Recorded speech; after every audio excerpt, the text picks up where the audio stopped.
Hey YouTube, this is City Prepping. In this video, I'm going to talk about the Silky Katanaboy 650. This is a saw that serves a very useful purpose within the prepping inventory.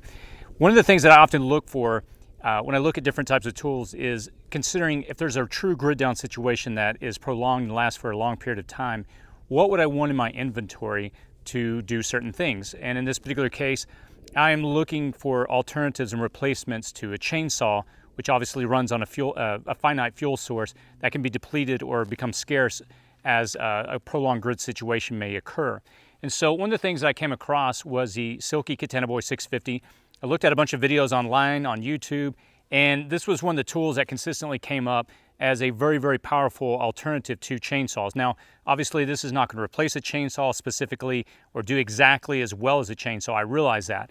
But again, if you're looking from a perspective of a long-term situation, having a tool like this that can process wood efficiently over something, say like an axe or a bow saw, would be very, very beneficial. So what we'll do is we'll take a look in this video.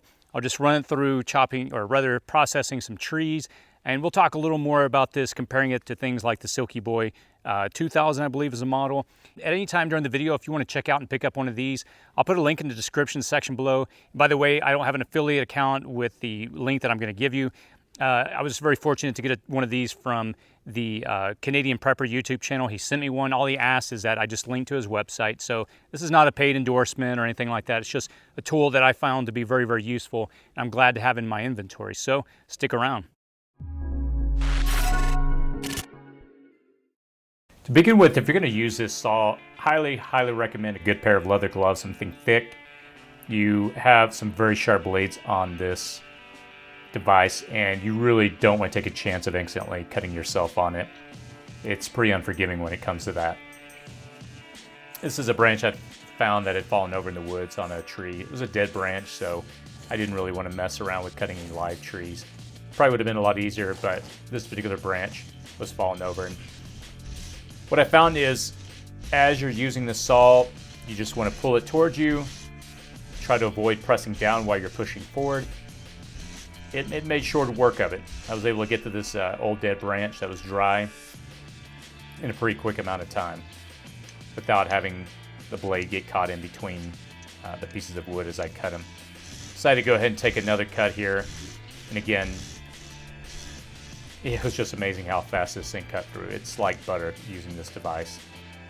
Again, I realize it's not as proficient, as efficient, rather, as a chainsaw, but at the end of the day, if you ran out of gas and didn't have that option, you'd be happy to have something like this.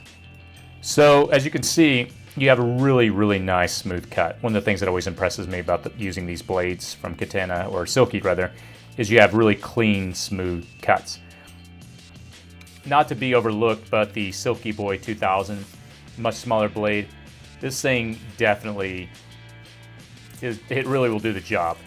I had one sitting in the back of my closet. Again, the Canadian Prepper sent this to me last fall, and it was no joke. It was able to cut through and process this wood very, very quickly. Not quite as fast as the Katanaboy, but something that if you wanted to put this in your bug out bag, it would be a smart idea to have. You're going to be able to cut through pretty large pieces of wood really quickly. And again, as you can see, you have that nice, clean, smooth cut. Now, when you line these up side by side, obviously the Katanaboy is much larger, almost probably nearly double, or almost more than double in size as far as the width and the thickness and the length of the blade. With the big boy, you got a nice little lever that you can press on the back to open it, whereas with the Katanaboy, they actually add a little safety device. I believe that's what it is, a little screw that you unscrew before you can release the blade, whether to open or close it. And at first I found it to be a little annoying, but the more I used it, I realized the value and the importance of it. You can tighten it up and lock down that little release valve on the back, and it's smart because, again, imagine if you're sawing and you're cutting through a big piece of wood and you inadvertently press down on the little hinge there on the back and you close on your fingers. Yeah, it's going to be a bad day for you. So I like the way they thought this through. You can definitely tell there's a lot of thought in this. Now, as far as the carrying case that goes with it, it's got a nice little strap that you can throw over your shoulders and an area in the back where you can add an extra blade if you've got one. You can pick those up separately and add them or change them out later if you want. Fits over your shoulder pretty nice if you're going to go into the woods to do some processing, cutting some wood and harvesting some wood. Again, just a quick demonstration of that little screw there on the back that you can tighten down to lock your blade. Again, I think it's a smart little feature. So as far as showing you how tall it is, I'm 5'7" on a good day, and this comes up to right around under my chin. And on the way out, before I was heading home, I decided to take a stab one more time at a piece of wood that had fallen on the ground. Wasn't easy to cut through. Took me some time, probably around 8 or 9 minutes to cut through it. But again, this blade was up for the task.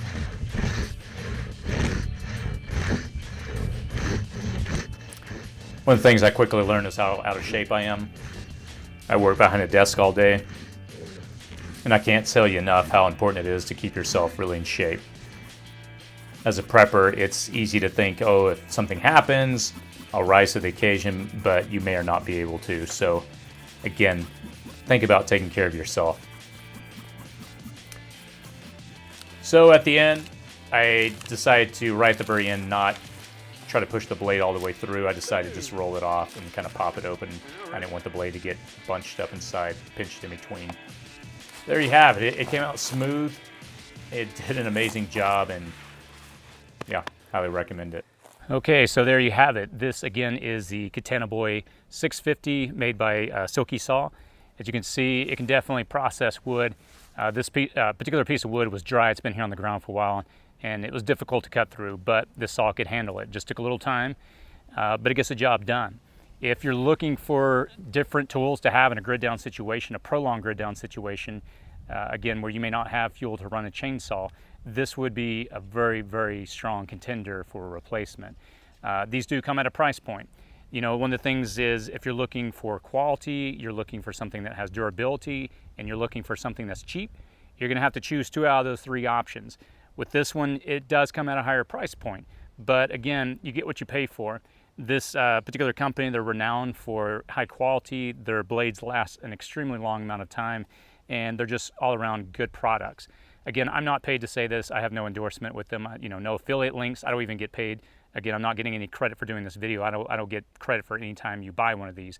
I just found a tool that I really like, and again, after having done research for a long period of time, this is the one that I decided to land on to actually add to my inventory. Now, if you go to buy one of these and you say, hey, that's just too much money, I can't afford the price point, the Silky Big Boy 2000, this one is definitely a strong contender. This is its little brother. And again, I really hadn't played around with it too much until today, and I was thoroughly impressed with it. This is something I would definitely want in my bug out bag. It's small, it's lightweight, and it can take care of business for sure. So again, if you want to check out any of these items, I'll post links in the description section below. Both of them will go to the Canadian Prepper's website. He offers, he's actually a dealer for these. He offers a pretty good price point for these, and it's gonna be hard to beat it if you find or look for something else online at the same price point. So if you have any questions, post those in the comments section below. As always, if you enjoy the video, click on the like button, subscribe, and share on social media. As always, be safe out there. What do you think? Is that a good one? Okay. I think you should do a better intro on this. You think I should do a better intro on this one? How about do a video on that one as well? I need to do a video on this one? Yeah. Okay. Yeah, this one's actually pretty cool. I was impressed. It's, I mean, for so small, I cut through this. You think I should try cutting this tree? Yeah. You want to see me do it? Yeah. See how fast? I don't see how fast it is. Okay. Well, let's give it a spin here. So. Would you use it without when it's not pulled out as well? Use it if it's not pulled out? No. Yeah. Doesn't have a blade like that. Yeah. Whew, I'm tired. So, okay, here we go. Let's try this one. This big stump, see what happens. So let me hit the mute button on this one real quick. Turn this off real quick. Can I watch it from the camera? Let me see. I just found out that your camera does like a little after, like once you like swipe your hand, it does it a little after. Shows it a little after. Okay, come over here and stand here next to me.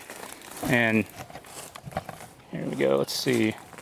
Can I see it, Daddy? Let's see here. Yeah, let's put the camera. What's happening? Well, I gotta be right here so I can see it while I'm filming. Okay. Okay. All right. I tell you what. Maybe I should put the the camera right here so it'll show me cutting at this angle. How about that? You want to try that? Yeah. Okay, let's see what happens. Again, this is a smaller saw, so let's just see what happens. What do you think? Right there? You want to come stand next to it so we can get you in the frame? Not too close. Hey, this is my video. You can't hog it up. Get out of here. Get out of here. You can't be in my video. I think you make it go Whatever. a little higher. This is my video. I think you So what do you think, Isaiah? Whoa.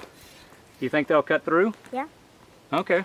I don't know. I think you need to put it a little higher. A little higher? Like what? Right here? Wait, are you going to record it? I can record it? Are you Let's see. Oh, man. Oh, good thing I could get it. I could look through the camera area without actually being in it.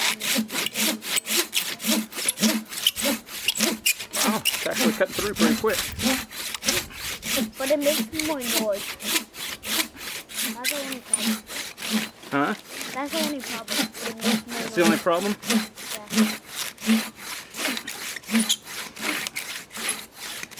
What do you think?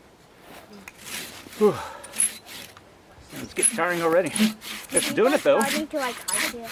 I mean, it's doing it. It's cutting through. I mean, it's doing the job.